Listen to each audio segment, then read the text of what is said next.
السلام علیکم دوستو، کیا حال ہے؟ ٹھیک ہیں؟ سب خیریت سے ہوں گے؟ آپ کا سب سے پہلے بہت شکریہ کہ آپ لوگ میری ویڈیو کو لائک کر رہے ہیں، کمنٹ کر رہے ہیں۔ اس طرح ہمارے ساتھ لگے رہیے، انشاءاللہ اچھے بیانات آپ کے لیے لاتے رہیں گے۔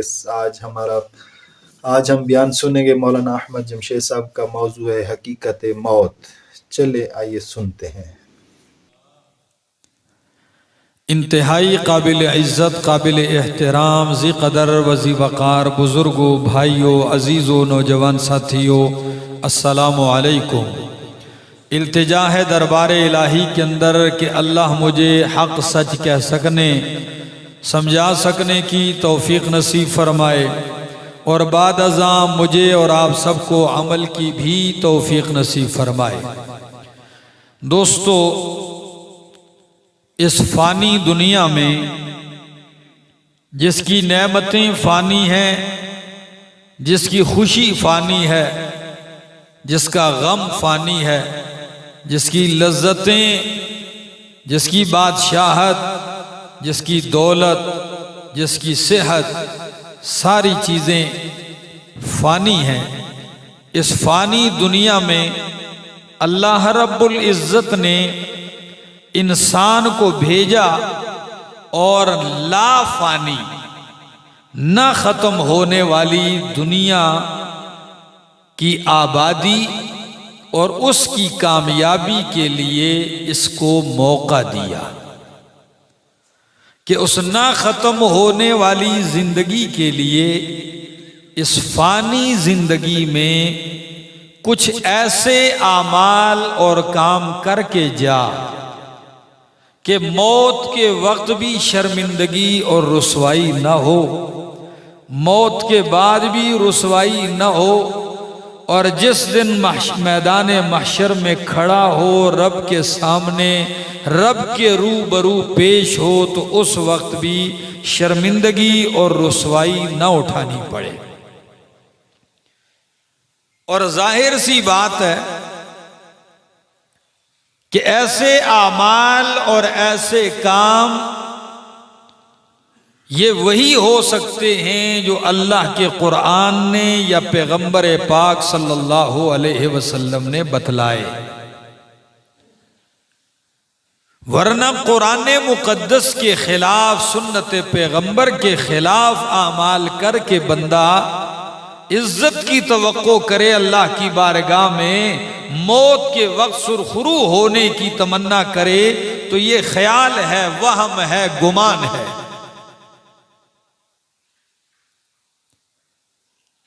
ہم آیا روز ہر دن ان چیزوں کا مشاہدہ کر رہے ہیں کہ اس دنیا کی خوشی بھی ایک کھیل ہے، یہ دکھ اور غم بھی ایک کھیل نظر آتا ہے۔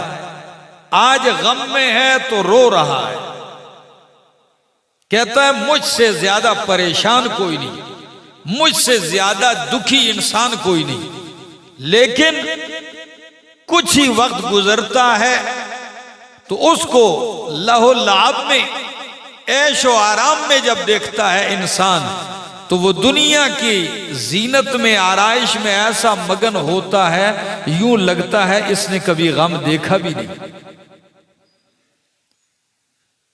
یا اس کے برعکس ایک شخص کو آپ خوشحال دیکھو، مستی میں دیکھو، تو بندہ سوچتا ہے کبھی یہ بھی روتا ہوگا، کبھی اس کے دل پر بھی غم آتا ہوگا، لیکن چند ہی دن کے بعد ہم وہ منظر دیکھتے ہیں کہ وہی نعمتوں میں، عیاشیوں میں پلنے والا انسان بالکل مرجھائے ہوئے پھول کی طرح ہوتا ہے، اور اس کا دل بکھر چکا ہوتا ہے۔ قرآن مقدس نے اس حقیقت کو آگاہ بیان کیا ہے۔ قبر، برزخ، آخرت کی بات بعد میں ہے، سب سے پہلا مرحلہ انسان کی موت والا مرحلہ ہے۔ وہ کسی شخص سے کسی نے کہا قیامت میں یہ ہوگا، یہ ہوگا، یہ ہوگا، یہ سختیاں ہیں، قبر کی یہ ہیں، برزخ میں یہ کچھ ہونا ہے، وہ کہنے لگا مجھے ان سختیوں سے زیادہ ڈر موت کا ہے۔ کسی نے کہا وہ کیوں؟ کہنے لگا ہار جیت کا دن یہی ہے، اگر ادھر ایمان کی سلامتی کے ساتھ پار ہو گیا تو قوی امید رکھتا ہوں، حسن ظن رکھتا ہوں اگلے معاملات کیا ہوں گے، آسان ہو جائیں گے۔ لیکن اگر پہلی سیڑھی اور پہلی پوڑی ہی میں میرا قدم خطا ہو جائے، خبر بھی نہ ہو، کفریات میں لگا ہو موت گیر لے، لغویات میں مبتلا ہو موت گیر لے، گناہ میں مبتلا ہو اور موت گیر لے، یا کلمہ کفر زبان پہ جاری ہو اور موت گھیر لے، پھر کیا کروں گا؟ تو قرآن مقدس ہمیں بار بار یہ حقیقت آشکارا کر کے دکھاتا ہے، اور کیا کہتا ہے؟ کل من علیہا فان، کل من علیہا فان، جتنے بھی اس دنیا پر لوگ آباد ہیں فان، سب نے فنا ہونا ہے۔ وَيَبْقَى وَجْهُ رَبِّكَ ذُو الْجَلَالِ وَالْإِكْرَامِ، اور باقی رہے گی تیرے رب کی ذات۔ دوسرے مقام پہ قرآن کہتا ہے کل نفس ذائقۃ الموت، ہر نفس نے موت کا ذائقہ چکھنا ہے۔ قرآن نے اس کو ذائقہ کہا ہے، یہ وہ ذائقہ نہیں ہے جو تم شکر گڑ چینی والا محسوس کرتے ہو، یہ حد درجہ تلخ اور کڑواہٹ والا ذائقہ ہے۔ یہ تو وہ ذائقہ ہے کہ اللہ کے پاک پیغمبر صلی اللہ علیہ وسلم فرماتے ہیں اکثروا ذکر حازم اللذات الموت، کثرت سے یاد کرو اس چیز کو جو ساری لذتیں ختم کر دینے والی ہے۔ یہ تو سارے مزوں پر، ساری لذتوں پہ پانی پھیر دینے والی چیز ہے۔ وہ کون سی چیز ہے جو آنکھ کی دیکھنے والی لذت ختم کر دیتی ہے، زبان سے چکھنے والی لذت ختم کر دیتی ہے، کانوں سے سننے والی لذت ختم کر دیتی ہے، جو لذتیں خاک میں ملا دیتی ہے، وہ کیا چیز ہے؟ الموت۔ وہ کیا ہے؟ موت ہے۔ اور قرآن مقدس ہمیں بار بار کہتا ہے کل شیء ہالک، ہر شے نے کیا ہونا ہے؟ ہلاک ہونا ہے، الا وجہہ، مگر رب کی ذات باقی رہے گی۔ میرے دوستو، آئیے فرصت کی ان گھڑیوں کو غنیمت جان لیجئے، موت سے پہلے موت کی تیاری کر لیجئے۔ اللہ کے پاک پیغمبر صلی اللہ تعالی علیہ وسلم سے کسی نے پوچھا، اللہ کے پاک پیغمبر من اکیس الناس، دنیا کہتی ہے فلاں سے آنا ہے، فلاں بڑا ہوشیار ہے، فلاں بڑا عقل مند ہے، دانا ہے، لیکن کائنات کے سب سے بڑے دانا انسان، آپ بتائیں کہ عقل مند اور دانا کون ہے؟ اب سنیے امام کائنات کے ہاں دانا کون ہے؟ فرمایا الکیس من دان نفسہ وعمل لما بعد الموت۔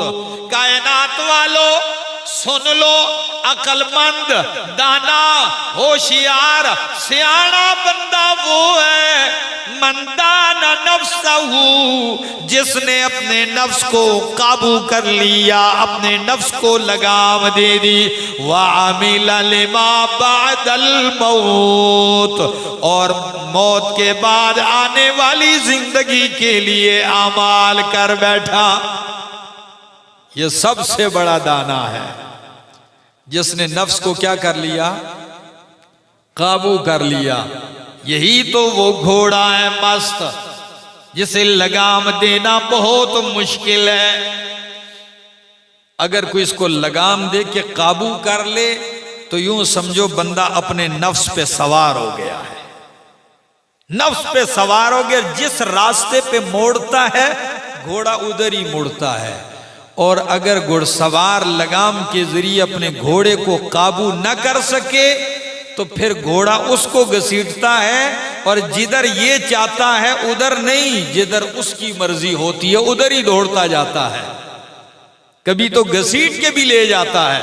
تو فرمایا الکیس من دان نفسہ، عقل مند وہ ہے جس نے اپنے نفس کو قابو کر لیا، وعمل لما بعد الموت، اور موت کے بعد آنے والی زندگی کے لیے عمل کر بیٹھا ہے۔ یقین کیجئے امام الانبیاء محمد رسول اللہ صلی اللہ تعالی علیہ وسلم چونکہ معلم کائنات ہے، مرشد کائنات ہے، مربی کائنات ہے، امام کائنات ہے، رحمت کائنات ہے، تو ان کے سمجھانے کا انداز بھی بڑا نرالا ہے۔ قرآن نے بیان کیا ہے، لیکن قربان جاؤں قرآن کے جملوں کی تفسیر میرے محمد نے مثالوں سے کر دی ہے اور حد ہی تمام کر دی ہے صلی اللہ علیہ وسلم۔ لوگ آ رہے ہیں جنازے کے بعد، بڑے ٹیچر یہاں اسکول کے بیٹھے ہوئے میں دیکھتا ہوں ان کو، یہ معلم ہیں، استاد ہیں، لیکن پتہ ہے نبی علیہ السلام نے فرمایا انما بعثت معلما، کسی کو کسی نے استاد بنایا ہوگا، لیکن اللہ نے مجھے پوری کائنات کا استاد اور معلم بنا کر بھیجا ہے۔ استادوں کے استاد، اللہ اکبر، اللہ نے مجھے معلم بنا کر بھیجا ہے۔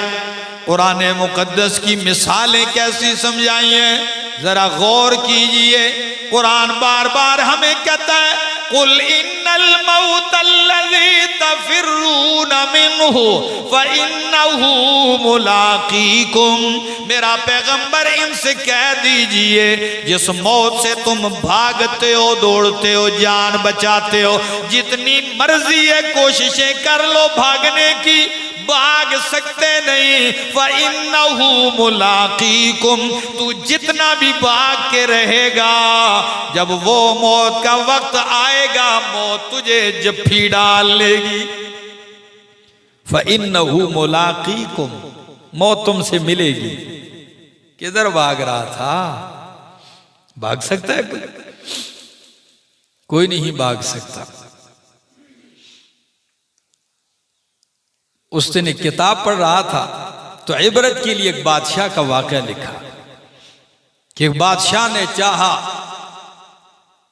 کہ اللہ نے دنیا کی ہر دولت میں نے حاصل کی ہے، دی ہے، ہر لذتیں میسر ہیں۔ جب ساری لذتیں اکٹھی کی کہنے لگا ایک محل بناؤ۔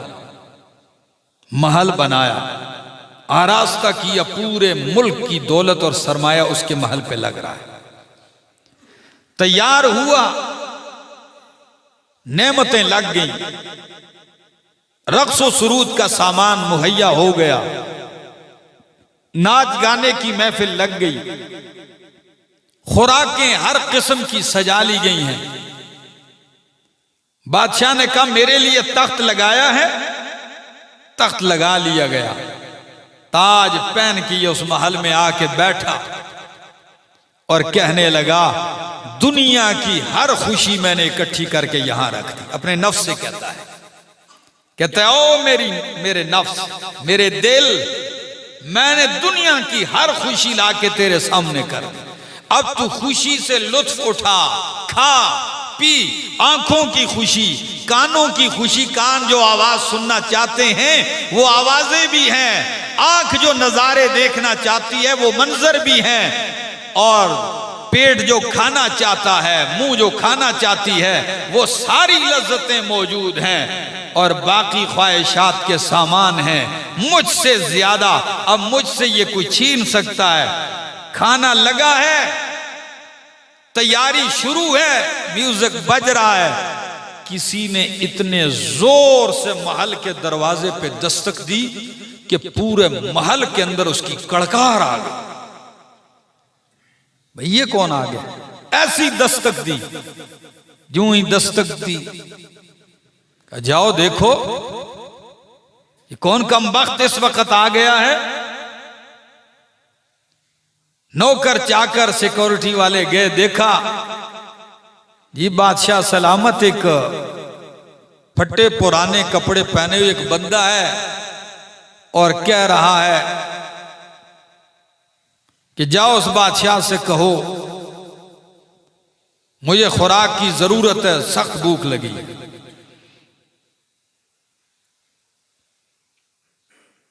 نے کہا اس کو تھوڑا سا، بادشاہ کو بتایا گیا کہ تھوڑا سا دے دو، بھیج دو۔ اتنے میں زوردار دستک پھر آئی۔ بادشاہ نے نوکروں سے کہا تم نے انہیں ڈانٹا نہیں، مارا نہیں اس بندے کو، جس کو میرے محل میں آنے کے آداب بھی معلوم نہیں، جس کو میرا دروازہ اس پہ دستک دینے کا بھی سلیقہ نہیں ہے، بھگاؤ ایسے بندے کو میرے دروازے سے۔ لوگ آئے، کہنے لگے نکل جاؤ، کہنے لگا میں نکلنے والا نہیں ہوں، جا کے اس سے کہہ دو میں ملک الموت ہوں۔ کہو اس مست انسان کو میں ملک الموت ہوں۔ میرے دوستو، اس ماحول میں اس کڑکار کے ساتھ ملک الموت کا نام سنا ہوگا تو بادشاہ پہ کیا گزری؟ ذرا رات کو بستر پہ آؤ نا تو تھوڑی دیر کے لیے یہ مراقبہ کرو، 14 طبق روشن ہو جائیں گے۔ خود ہی نفس محاسبہ کرتا ہے اپنا۔ آیا، کہنے لگا مجھے مہلت چاہیے، نے کہا کوئی مہلت نہیں۔ جب اس کی گردن پہ ہاتھ رکھا تو بادشاہ مال سے کہتا ہے دنیا کے مال و متاع تجھ پہ لعنت ہو، تجھ پہ پھٹکار ہو، تو میرے کسی کام نہیں آیا، اور اب میرے سانس نکلنے کی دیر ہے، تو میرے دشمنوں کے ہاتھ چڑھ جائے گا۔ میرے دوستو، بس یہی عبرت کی نشانی ہے۔ اور نبی علیہ السلام نے، چونکہ میں مثال دینا چاہ رہا تھا، آپ معلم کائنات ہیں، نبی اکرم صلی اللہ تعالی علیہ وسلم نے یوں زمین پہ مربع خانہ بنایا۔ کیا بنایا؟ مربع خانہ بنایا۔ کاش میرے پاس اس وقت وائٹ بورڈ ہوتا یا بلیک بورڈ ہوتا تو میں آپ کے سامنے جو میرے مصطفیٰ علیہ السلام نے زمین ریت پہ نقشہ بنایا، وہ نقشہ میں آپ کے سامنے بناتا تو کیا ہی لطف آتا۔ بہرحال سنیے، سمجھانا چاہوں گا شاید سمجھ آ جائے۔ آپ نے یوں مربع خانہ بنایا، پھر اس مربع خانے میں، چورس خانے میں ایک درمیان میں ایک لکیر کھینچی، اندر ہی اندر، پھر اس لکیر کے دائیں بائیں چھوٹی چھوٹی اور لکیریں کھینچی، پھر ایک لکیر اس درمیان والی لکیر سے تھوڑا آگے اس خانے کے اندر سے خانے کے باہر کی طرف کھینچی۔ یہ نقشہ دیکھا صحابہ کرام نے، حیرانگی میں پوچھنے لگے اللہ کے پاک پیغمبر صلی اللہ علیہ وسلم، نہ جانے کس چیز کا یہ نقشہ ہے، کیا سمجھانا چاہتے ہیں اسے؟ فرمایا او میرے ساتھی یہ سن لو، یہ چورس مربع انسان کی موت اجل ہے، اور درمیان کی لکیر جو مربع کے اندر ہے خانے میں، یہ انسان ہے، اور اس کے دائیں بائیں جو چھوٹی چھوٹی لکیریں ہیں یہ دنیا کی پریشانیاں، مصیبتیں اور غم ہیں کہ اس دنیا میں ہر انسان کسی نہ کسی پریشانی اور غم میں مبتلا ہوتا ہے. اس غم سے جان چھڑاتا ہے، دوسرا غم گھیر لیتا ہے، اس سے جان بچاتا ہے، تیسرا غم اسے گھیر لیتا ہے. ہر طرف سے غم دکھوں سے گھیرا ہوا ہے. فرمایا اللہ کے پاک پیغمبر یہ جو ایک لکیر خانے کے اندر سے باہر کی طرف کھینچی ہوئی ہے، خانے سے باہر جا رہی ہے، یہ کیا ہے؟ فرمایا یہ انسان کی امیدیں، آرزویں ہیں کہ گھیرا ہوا ہے اس کو موت نے. کل اس نے مر جانا ہے، پرسوں اس نے مر جانا ہے، مہینے بعد اس نے خاک میں مل جانا ہے. اور اس نے پروگرام منصوبے بنائے ہوئے ہیں 100 سال آئندہ آنے والی مدت کے. جی 2025 میں جاؤں گا انگلینڈ، اور 2027 میں پھر امریکہ جاؤں گا، پھر 2030 تک ادھر رہوں گا، 35 میں یہ کروں گا. ارادے، امیدیں، آرزویں اتنی دور، اور معلوم نہیں کہ کل میں نے تہ خاک چلے جانا ہے. فرمایا وَاتَّقُوا يَوْمًا تُرْجَعُونَ فِيهِ إِلَى اللَّهِ. وَاتَّقُوا يَوْمًا، ڈرو اس دن سے، ترجعون فیہ الی اللہ، جس دن میں تم اللہ کی طرف لٹائے جاؤ گے، اس مالک کائنات کی طرف جاؤ گے.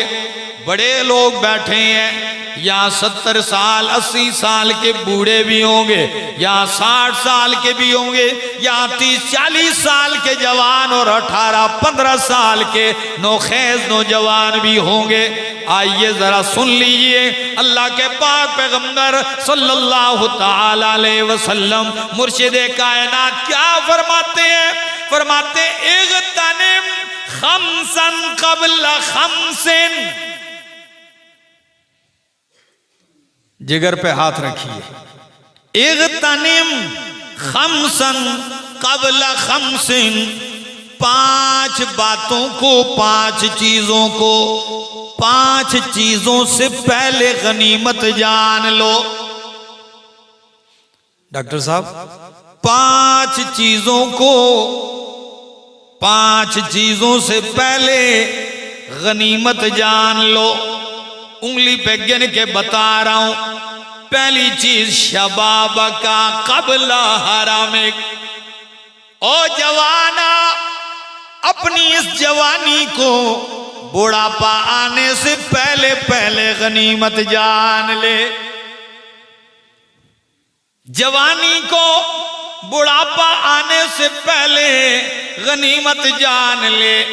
وصحتک قبل سقم کا، اور اپنی اس صحت تندرستی کو بیمار پڑ جانے سے پہلے پہلے غنیمت جان لے. وغناک قبل فقر کا. نمبر 3، اپنی مالداری، دولت جو اللہ نے تجھے غنا دیا ہے، فقر و فاقے میں مبتلا ہونے سے پہلے اس کو غنیمت جان لے. نمبر 4، وفراغ کا قبل شغل کا. اپنی فرصت کے لمحات کو اپنی مصروفیت سے پہلے پہلے، اپنی مشغولیت شغل سے پہلے پہلے کیا کر دے؟ غنیمت جان لے. فرصت کے ان لمحات کو غنیمت جان لے، مصروف ہونے سے پہلے پہلے. اور نمبر 5، وحیاتک قبل موتک. اس خوبصورت زندگی کو موت سے پہلے غنیمت جان لے. کتنی چیزیں ہوئی؟ اب تھوڑا تھوڑا ذرا میں وضاحت کرتا ہوں. فرمایا 5 کو 5 سے پہلے غنیمت جان. شباب کا قبل حرم کا. جوانی کو بڑھاپے سے پہلے غنیمت جان. یعنی تیرے رگوں میں گرم خون، تازہ خون، جوش والا خون گردش کر رہا ہے.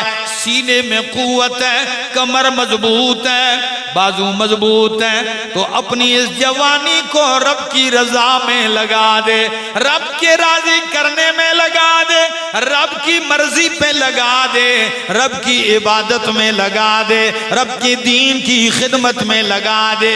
اس سے پہلے کہ جب تیری کمر جھک جائے، سینے کا زور ختم ہو جائے اور پاؤں لڑکھڑانے لگے، اس وقت تیرا جذبہ جوش تو آئے لیکن طاقت نہ ہو، چاہتے تو بڑی آئے ہمت نہ ہو، تو ایسے بڑھاپے سے پہلے جوانی کو غنیمت جان لے، اس لیے کہ جوانی ایک ہی مرتبہ اس دنیا میں ملتی ہے۔ بڑھاپے کے بعد جو مرضی ہے کر لے، بادشاہ تو بن جائے گا لیکن جوان بن سکتا نہیں ہے۔ تو جوانی کو غنیمت جان، اور تیری اس جوانی والی عمر اللہ کے ہاں کتنی قیمت ہے۔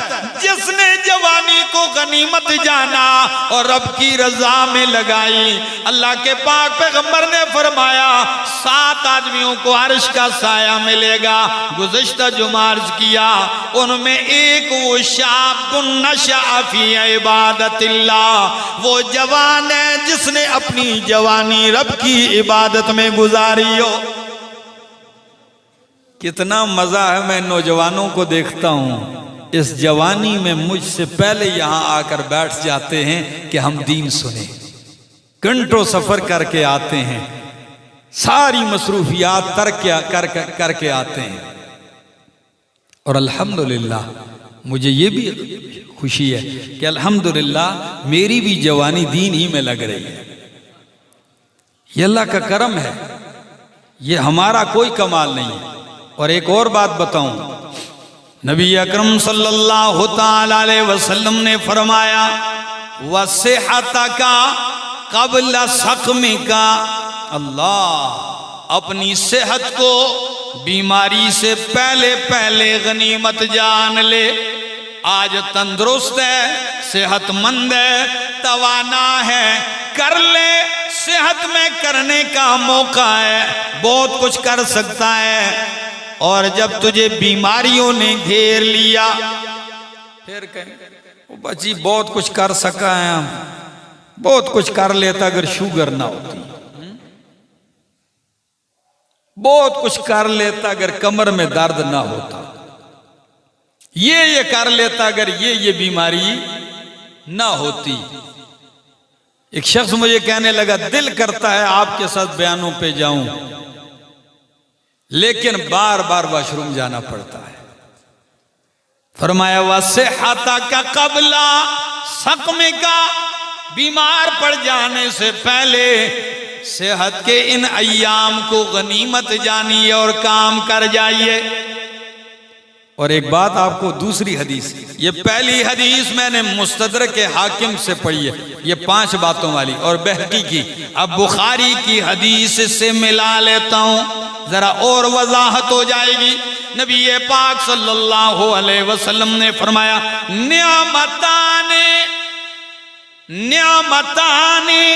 مغبون فیہما کثیر من الناس، 2 نعمتیں ایسی ہیں ہری پور والوں، 2 نعمتیں ایسی ہیں کہ بہت سارے لوگ اس میں اپنا نقصان کرتے جاتے ہیں۔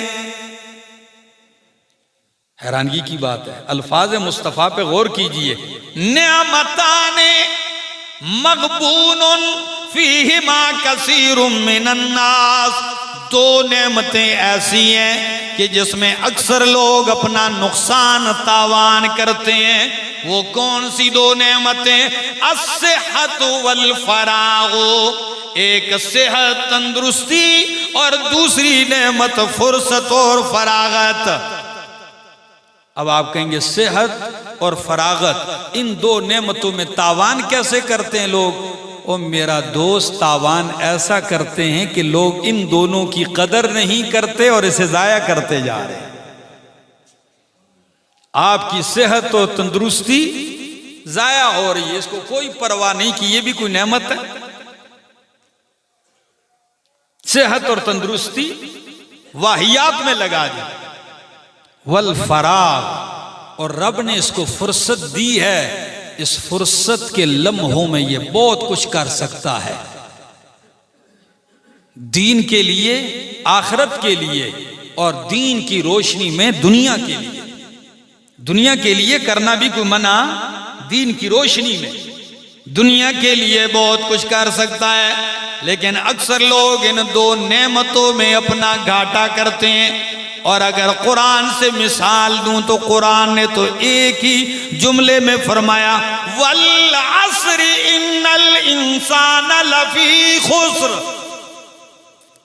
والعصر، گواہ ہے زمانہ، شاہد ہے زمانہ، قسم ہے زمانے کی، انسان خسارے میں ہے، تاریخ عالم گواہ ہے، یہ گزرتا ہوا وقت گواہ ہے، عصر کا یہ مختصر سا قیمتی وقت گواہ ہے کہ لوگ خسارے میں ہیں۔ اس قیمتی وقت کو دیکھو، لوگوں کی مصروفیت کو دیکھو تو آپ کو لگ پتا جائے گا کہ ہم واقعی کس میں ہیں، گھاٹے میں ہیں، تاوان میں ہیں۔ اور نمبر 3، وَغِنَاكَ قَبْلَ فَقْرِكَ، اللہ نے مال دیا ہے تو محتاج، فقیر، مسکین ہونے سے پہلے اس کو غنیمت جان لے، اس کو وہاں لگا جہاں رب راضی ہوتا ہے، وہاں لگا جہاں پیغمبر کی رضا ہے، دین کی سربلندی ہے، غریبوں، مسکینوں، محتاجوں، یتیموں، بیواؤں پہ لگا، مصرف کی جگہ وہاں لگا۔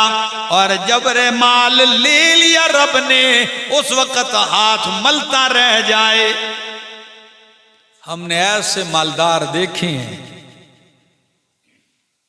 کہ جب کنگال ہوئے تو اس وقت کہتے ہیں جی بس تھا دل میں نہیں کیا، اب دل کرتا ہے کچھ کریں لیکن پاس کچھ بھی نہیں۔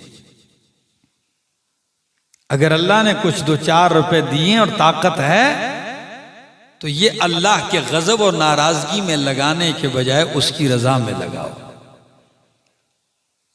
پتہ ہے یہ بھی اللہ کسی کسی کو توفیق دیتا ہے۔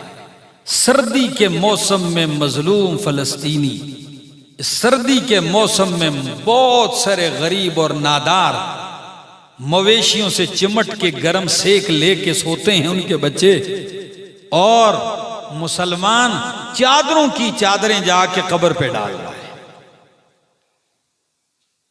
آپ جا کے دیکھو، کسی یتیم بچی کے سر پہ دوپٹہ نہیں ڈالتے، درختوں کے اوپر چادریں ڈالی کہ بھئی درخت کو سردی لگتی ہے یا بابے کو سردی لگ رہی ہے، دوپٹے سارے اوپر اوڑھ دیے۔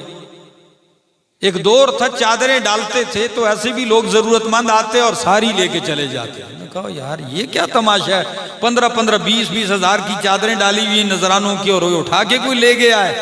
جب لے جاتے مجاوروں نے کہا نیا مسئلہ ہے، چادریں وہی پوری چادر سوراخ کر دی، ساری چادر میں گول گول سوراخ کر کے اس کو جالی دار بنا دیا۔ اب بابے کے کام آئے گی یا نہ آئے گی، لیکن کسی زندے کے کام نہیں آ رہے۔ روتے ہیں، دل دکھتا ہے۔ کل کی رپورٹ پڑھی، ایک بندے نے مجھے کہا کہ پاکستان میں 27,000 مزاریں رجسٹرڈ ہو گئی۔ کتنے مزارات رجسٹرڈ ہو گئے؟ 27,000 مزارات یہ رجسٹرڈ ہو گئے۔ ان کو رجسٹرڈ کرنے کی ضرورت تھی۔ اب اوروں کو بھی بڑی منتیں جاری ہوگی اور درخواستیں دی جائیں گی کہ سرکار صاحب یہ بابا جی بھی کافی کام کے ہیں، ان کے بھی رجسٹرڈ کر لو۔ یہ مرا ہوا بھی کافی طاقتور ہے، ہو سکتا ہے خزانے میں اس کے ذریعے سے بھی بڑے پیسے آئیں، اس کو بھی کیا کر لو، رجسٹرڈ کر لو۔ دین کا بیڑا غرق ہو اور ایسا منصوبہ بنایا جا رہا ہے آن لائن آپ نذرانے دیں۔ وہ بھائی سوچ کے بندہ حیران ہو جاتا ہے کیا کیا جا رہا ہے۔ میرا دوست وغناک قبل فقری، مالداری دولت کو فقر و محتاجگی سے پہلے غنیمت جان لے۔ اور نمبر 4 وفراغک قبل شغلک، اللہ نے فرصت دی ہے، موقع دیا ہے، اس موقع کو غنیمت جان، دین کے کچھ کام کر جا، ایسے کام کر جا جو تیری آخرت سنوار دے، اس سے پہلے کہ اللہ تجھے کسی ایسے جھنجٹ میں پھنسا دے کہ تو کہے جی میں وقت نکالنا چاہتا ہوں ملتا ہی نہیں ہے وقت۔ ایسے کئی لوگوں کو اللہ نے پھنسایا ہوا ہے۔ میں ایک جگہ گیا، ایک دوست کے پاس، بڑا گھر تھا، پروگرام ہوا، بیان ہوا، کہتا ہے جی بہت دل کرتا ہے آپ کے پاس جمعہ پڑھنے آئیں۔ میں نے کہا کبھی آئیں؟ کہتا ہے جی موقع نہیں۔ میں نے کہا کیسے موقع نہیں؟ کہتا ہے جی ہر دن میری تاریخیں ہوتی ہیں 2-2 3-3 کیسوں کی، ہر دن 2-2 3-3 تاریخیں عدالت جاتا ہوں ہر دن، اور جمعے کے دن تو زیادہ ہوتی ہیں۔ اب چاہتا بھی ہے لیکن موقع رب نے ایسی مصروفیت میں ڈال دیا ہے کہ اب اس کو موقع نہیں ہے۔ تو فرمایا وَفَرَاغَكَ قَبْلَ شُغْلِكَ، نمبر 5 وَحَيَاتَكَ قَبْلَ مَوْتِكَ۔ پوری حدیث پڑھی، آخری جملہ میرا استدلال کا تھا، وَحَيَاتَكَ قَبْلَ مَوْتِكَ۔ بڑھاپا ہی آ گیا، خیر جوانی بھی گزر گئی، مال بھی چلا گیا، فرصت کے لمحات بھی چلے گئے، آخری آپشن تو ہے تیرے پاس، وہ کیا ہے؟ حیات کا، زندگی کی اگر رمق باقی ہے تو موت سے پہلے زندگی کو غنیمت جان لے۔ وہ کہتے ہیں جب تک سانس ہے تب تک چانس ہے، جب تک سانس ہے تب تک چانس ہے، یہ چانس تو ضائع نہ کر، اگر تجھے حیات زندگی ہے کر لے کچھ۔ رات کو مطالعہ کرتے کرتے ایک حدیث پڑھی، نبی علیہ السلام نے فرمایا کسی مومن مسلمان پر ایسا نہیں ہونا چاہیے کہ 2 دن 2 راتیں اس پہ گزر جائیں اور اس کے پاس قابل وصیت چیز ہو اور وہ اس کی وصیت لکھ کر پاس نہ رکھے۔ کسی مومن کے لیے زیب نہیں دیتا کہ قابل وصیت چیز ہے اس کے سرمایے میں، مال میں پیچھے رہنے والی، اور اس پہ 2-3 راتیں گزریں اور اس کی وصیت نہیں لکھتا۔ یہ وصیت لکھنا بھی ایک اشارہ ہے موت کی تیاری کا، کہ بھائی میں کیا کر رہا ہوں، چاہ رہا ہوں کسی لمحے آ سکتی ہے۔ وہ شاعر نہیں کہتا اجالے اپنی یادوں کے ہمارے ساتھ رہنے دو، نہ جانے کس گلی میں زندگی کی شام ہو جائے۔ یہ کیا معلوم ہے کس کو، کہاں یہ چراغ گل ہو جائے۔ تو فرمایا وَحَيَاتَكَ قَبْلَ مَوْتِكَ، موت سے پہلے زندگی کو غنیمت جان، کیونکہ جب موت آتی ہے تو کیا ہوتا ہے؟ یہ میرے سامنے اللہ کا قرآن ہے، سورت کا نام سورت المومنون، 18واں پارہ ہے، 18واں پارہ سورت المومنون، اور آیت نمبر 99-97 قرآن کیا کہتا ہے؟ غور کیجئے، موت غنیمت جان لو زندگی کو موت سے پہلے۔ کیوں؟ موت کے وقت کوئی مہلت نہیں ملتی۔ یہ میرے سامنے اللہ کا قرآن ہے، قرآن کہتا ہے حَتَّى إِذَا جَاءَ أَحَدَهُمُ الْمَوْتُ، یہاں تک کہ جب ان میں سے کسی کو موت آتی ہے تو کیا کہتا ہے؟ قَالَ رَبِّ ارْجِعُونِ، اے میرے رب مجھے واپس پلٹا دے، مہلت دے دے۔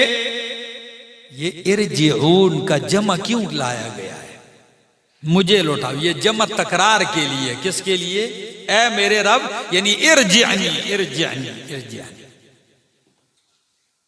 اللہ اے اللہ مجھے واپس پلٹا دے۔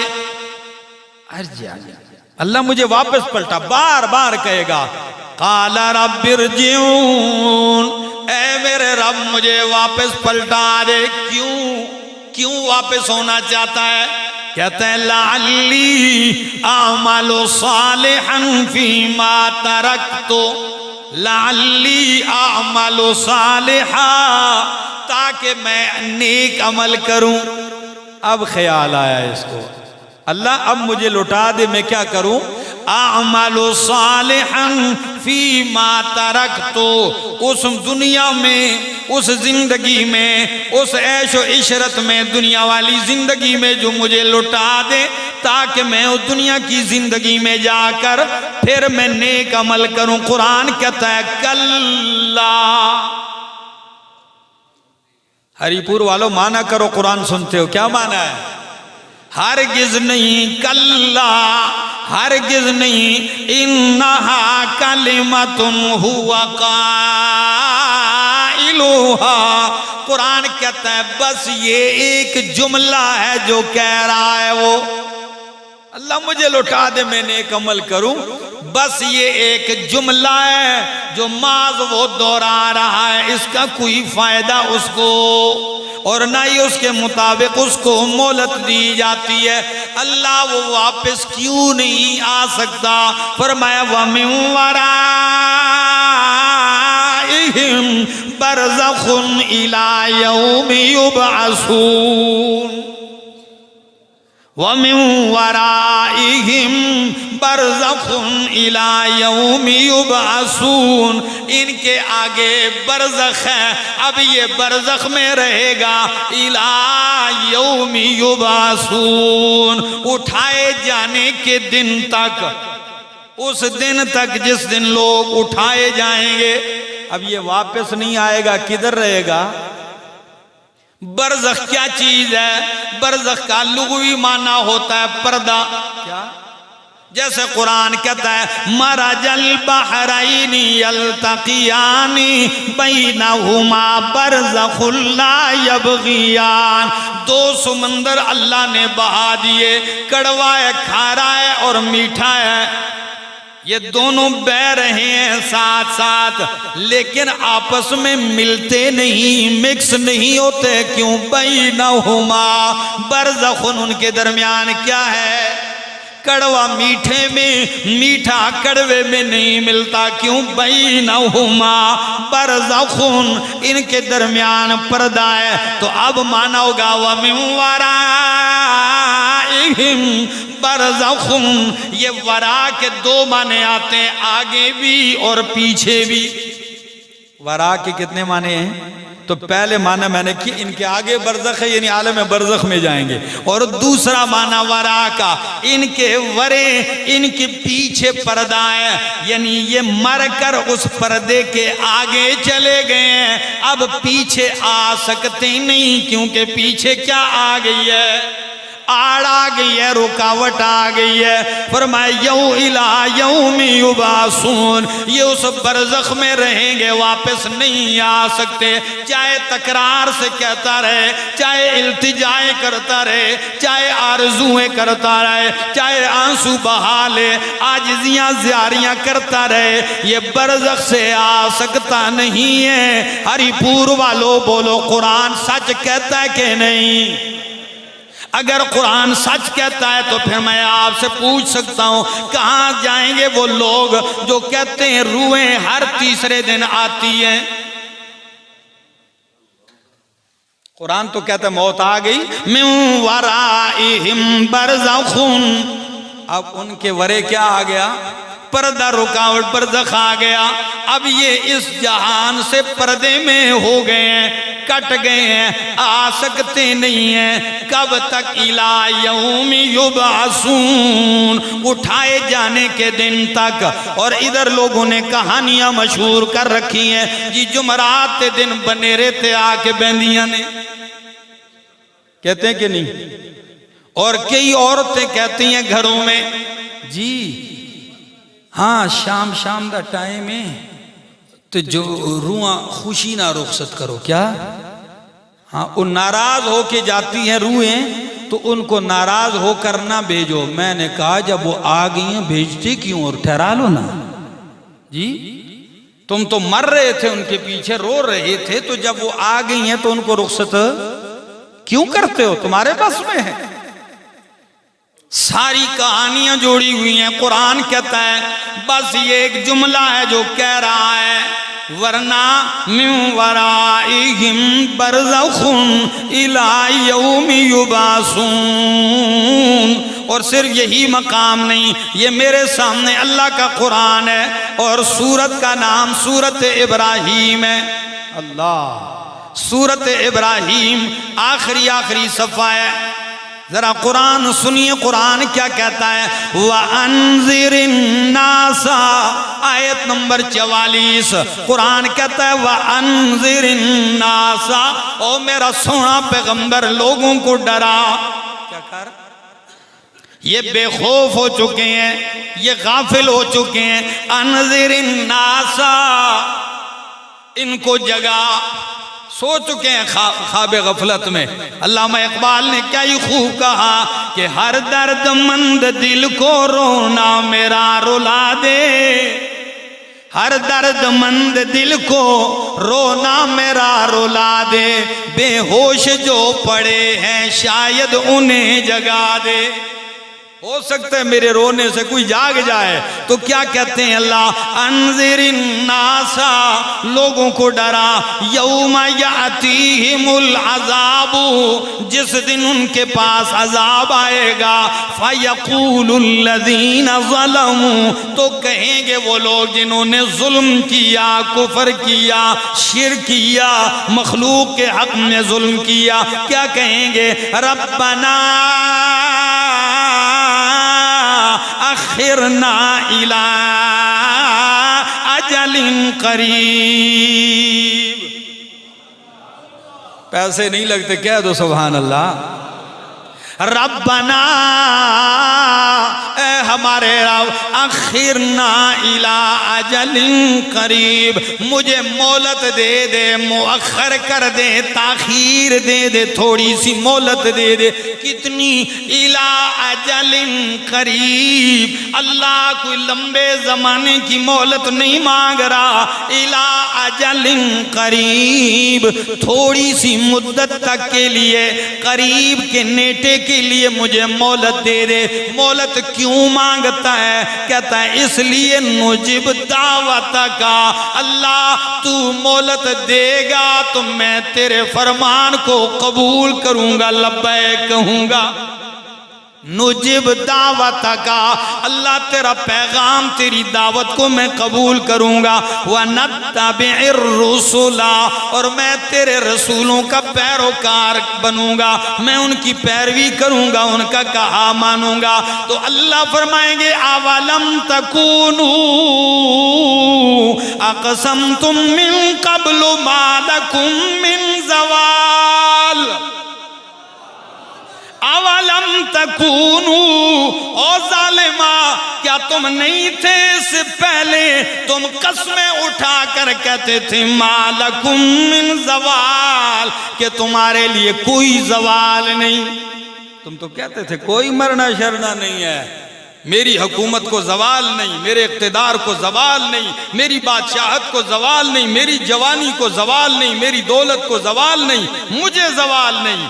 تم تو کہتے تھے کہ ما لکم من زوال، اور صرف یہی نہیں، یہ میرے سامنے اللہ کا قرآن ہے، اور پارہ 28واں ہے، سورت کا نام ہے سورت المنافقون، آیت نمبر 10 ہے۔ قرآن کیا کہتا ہے ذرا سنیے، سورت المنافقون آیت نمبر 10 ہے۔ قرآن کہتا ہے، فرمایا وَأَنفِقُوا مِمَّا رَزَقْنَاكُمْ، وَأَنفِقُوا مِمَّا رَزَقْنَاكُمْ، او لوگو جو میں نے تمہیں رزق دیا ہے اس میں سے کیا کرو، خرچ کرو۔ کہاں خرچ کرو؟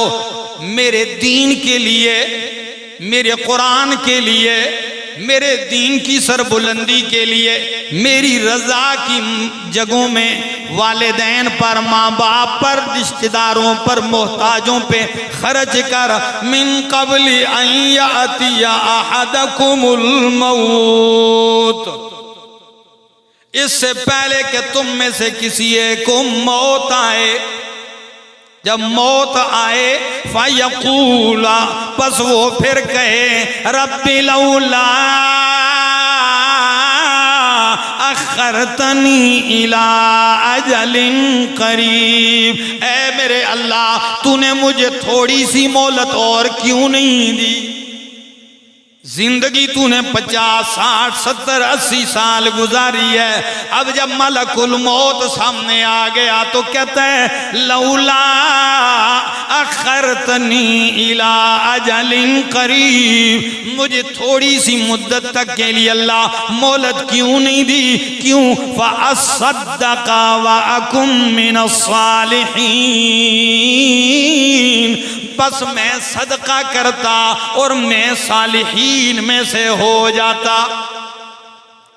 جیتے جی تو صدقہ نہیں کرتا تھا۔ کسی مولوی صاحب سے کسی بیوی نے کہا میں صدقے جاؤں، نے کہا صدقے نہ جا، کہیں سے صدقہ لے آ۔ ہاں وہ ساری زندگی لیتا ہی رہا، دیا کبھی نہیں۔ تو آج جب موت آنے لگی ہے تو کیا کہتا ہے؟ فَأَصَّدَّقَ وَأَكُن مِّنَ الصَّالِحِينَ، اللہ اتنی مہلت دے دے، سارا مال صدقہ کر لوں گا، صالح عمل کرنے لگوں گا۔ تو قرآن کیا کہتا ہے؟ جواب کیا آئے گا؟ وَلَن يُؤَخِّرَ اللَّهُ نَفْسًا، اللہ کسی نفس کو مہلت نہیں دیتا، اذا جاء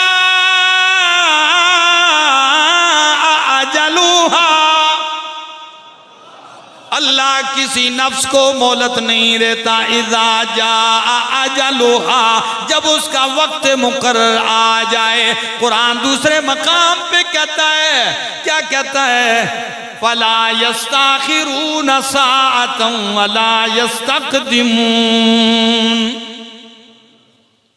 آگاہ اپنی موت سے کوئی بشر نہیں، آگاہ اپنی موت سے کوئی بشر نہیں، سامان 100 برس کا ہے پل کی خبر نہیں، طے منزل وحشتوں محن ہونی ہے، فرقت مابین روح و بدن ہونی ہے، کیوں نام کفن سن کے لرزتا ہے بدن، ایک روز یہی قباض بے تن ہونی ہے۔ کیوں لرزتا ہے؟ یہ قبا پہنائی جائے گی، یہ جو بے قبے اتار دیے جائیں گے، یہ خوبصورت لباس اتار دیے جائیں گے، یہ بٹوے شٹوے جیبوں سے اتار کے نکال دیے جائیں گے، ہاں یہ ATM کارڈ اتر جائیں گے، جیب بھی نہیں ہوگی، گریبان کا بٹن بھی نہیں ہوگا، یوں ہی 3 کپڑوں میں لپٹا ہوا جائے گا، کھلے ہاتھ۔ میرے دوست،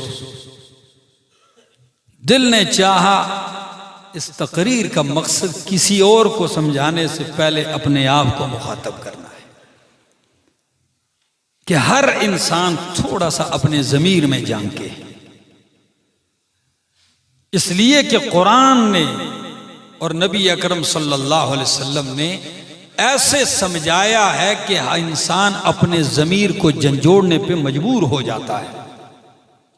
جھنجھوڑیے، محاسبہ کیجئے اپنا، اس سے پہلے زندگی ایک ہی بار ملتی ہے، جوانی ایک بار ملتی ہے،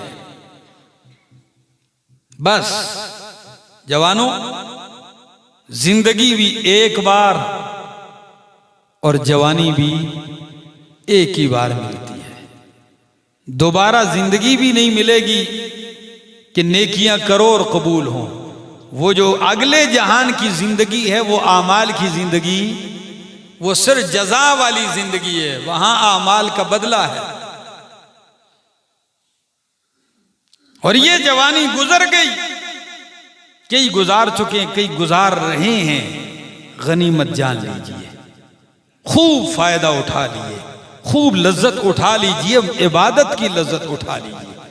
باقی کسی نے کیا ہی خوب لکھا، ہر آدمی پرہیزگار ہونے کا دعویٰ ہے، لیکن یہ تو رب جانتا ہے کون کتنا پانی میں ہے، یہ رب جانتا ہے کون کتنا پرہیزگار ہے۔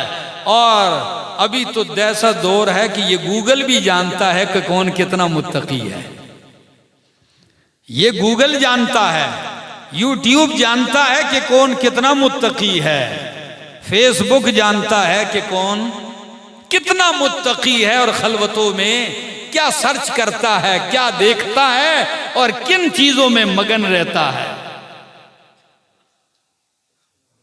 کیا کوئی تقوی جھاڑے گا؟ بات صرف یہ ہے کسی کو کیا تقوی بتانا ہے، مخلوق کو نہیں۔ اپنا تقوی کس کو بتائیے؟ اللہ کو بتائیے،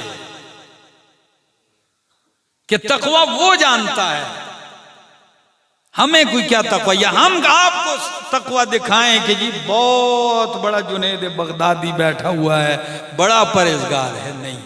ہاں، پرہیزگار اس وقت پرہیزگار ہے جب رب نے کہہ دیا ہے کہ احمد جمشید کا نام متقین کی لسٹ میں فرشتوں درج کر دو۔